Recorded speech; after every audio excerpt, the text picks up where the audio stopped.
Shut up and sit down. तो चलिए आइए अब हम लोग पढ़ते हैं 27.7 चेंजेस इन वर्क पैटर्न्स। काम करने के तरीके में परिवर्तन क्या क्या हुए, आइए उसके बारे में पढ़ते हैं। As and when the factory system developed, work patterns changed. जैसे जैसे कारखाना प्रणाली विकसित होती गई, काम करने के तरीके बदलते गए। In Europe this was in the 19th century, but in much of the rest of the world only in the 20th century. Europe में यह 19वीं शताब्दी में हुआ, किंतु बाकी संसार में यह 20वीं शताब्दी में हुआ। आगे देखिए। The workplace of the worker became the factory. He or she had to follow set hours of work. Women and children also went out to work and had to follow the rhythm of the factory. There was an elaborate system of factory discipline, rules, and regulations. And now it was not the worker, but the machines which decided the form and pace of work. आगे देखिए। Europe में यह 19वीं शताब्दी में हुआ, किंतु बाकी दुनिया में यह 20वीं शताब्दी में हुआ। श्रमिकों का कार्यस्थल कारखाना हो गया। उसे समय काम के निर्धारित समय का अनुसरण पालन करना होता था। महिलाएं तथा बच्चे भी काम पर लग गए तथा उन्हें भी कारखाने के नियम के अनुसार ही चलना पड़ता था। आगे देखिए। कारखाना पद्धति का अपने अनुसार नियम तथा शर्तें थीं और श्रमिक नहीं बल्कि मशीन काम का स्वरूप निर्धारित करती थीं। Introduction of new technology sometimes rendered one set of workers redundant and therefore caused distress and unemployment.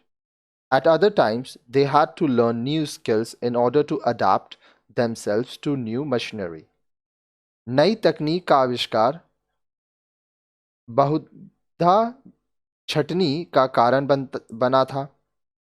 अतः श्रमिकों के बीच तनाव तथा बेरोजगारी बढ़ता गया। मशीन्स आ गए तो बहुत लोगों को काम से निकाल दिया गया, किंतु कई बार यह नई मशीनरी के अनुसार अपनी दक्षता को ढालने का अवसर देता था। In the latter parts of the country, another set of changes have taken place in work patterns. अब देखिए शताब्दी के उत्तरार्ध में, ठीक है, एक अन्य प्रकार का परिवर्तन काम करने की जगह पर देखने को मिला। Some of the big firms in the Western countries have found that with computers it is possible to work from home and cheaper for them because they need not to spend on office maintenance. पश्चिमी देशों की कुछ बड़ी कंपनियों ने फर्मों ने पाया कि कंप्यूटर के साथ घर से ही काम करना संभव है तथा यह सस्ता है क्योंकि ऑफिस मशीनरी पर उन्हें खर्च नहीं करना पड़ता। These changes were presented as benefiting employees, but in fact have meant that employees never fully get off the job. They cannot claim leave and other benefits that employees can get because they do not work in an office, and no opportunity to form trade unions or share grievances with other employees. अब देखिए, ये परिवर्तन कर्मियों के फायदे दर्शाते थे, किंतु हकीकत में ये कर्मी कभी काम से पूरी तरह मुक्त नहीं हो पाते थे।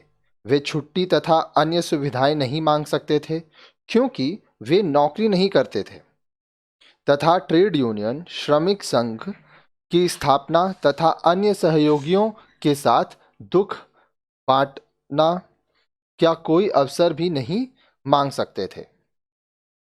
आगे देखिए। New types of softwares allow employers to more closely monitor the work and work time of the employees through the computer networks. You would have read in the newspaper about the working conditions of the people who work in the BPOs and call centers. that are mushrooming in our country today. नए प्रकार के software ने मालिकों को काम पर नज़दीक से नज़र रखने के अवसर दिए तथा कंप्यूटर नेटवर्क के जरिए अपने कर्मियों को काम के समय पर भी आप वो देखते थे। आप समाचार पत्रों में पढ़ सकते हैं कि बीपीओ तथा कॉल सेंटर में काम करने वाले लोगों की परिस्थितियों के विषय में जो हमारे देश में बहुत ज़्यादा खुलती जा रही हैं। Another set of changes have come from what is called outsourcing. Big transnational companies have found it easier to shift some of their functions to third world countries where wages are low and where they can bully governments to ensure that those enterprises remain trouble free and enjoy tax benefits. This has meant unemployment for workers in the Western countries and some jobs for people in third world countries, but on extremely unfavorable terms. एक अन्य बड़े परिवर्तन को हम outsourcing कह सकते हैं।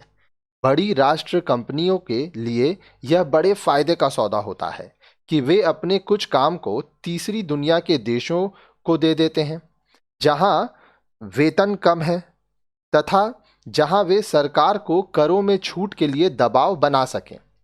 इसका अर्थ हुआ पश्चिमी देशों में बेरोजगारी बढ़ेगी तथा तीसरी दुनिया के देशों के लिए नौकरी मिलेगी, किंतु बहुत ही खराब दशाओं में।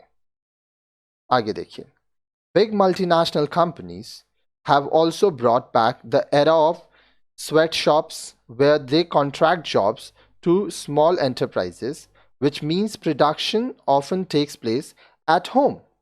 Here, the pay scales are lowest and the workers are most exploited. This section of workers has increased in third world countries, with mostly women having to perform these jobs.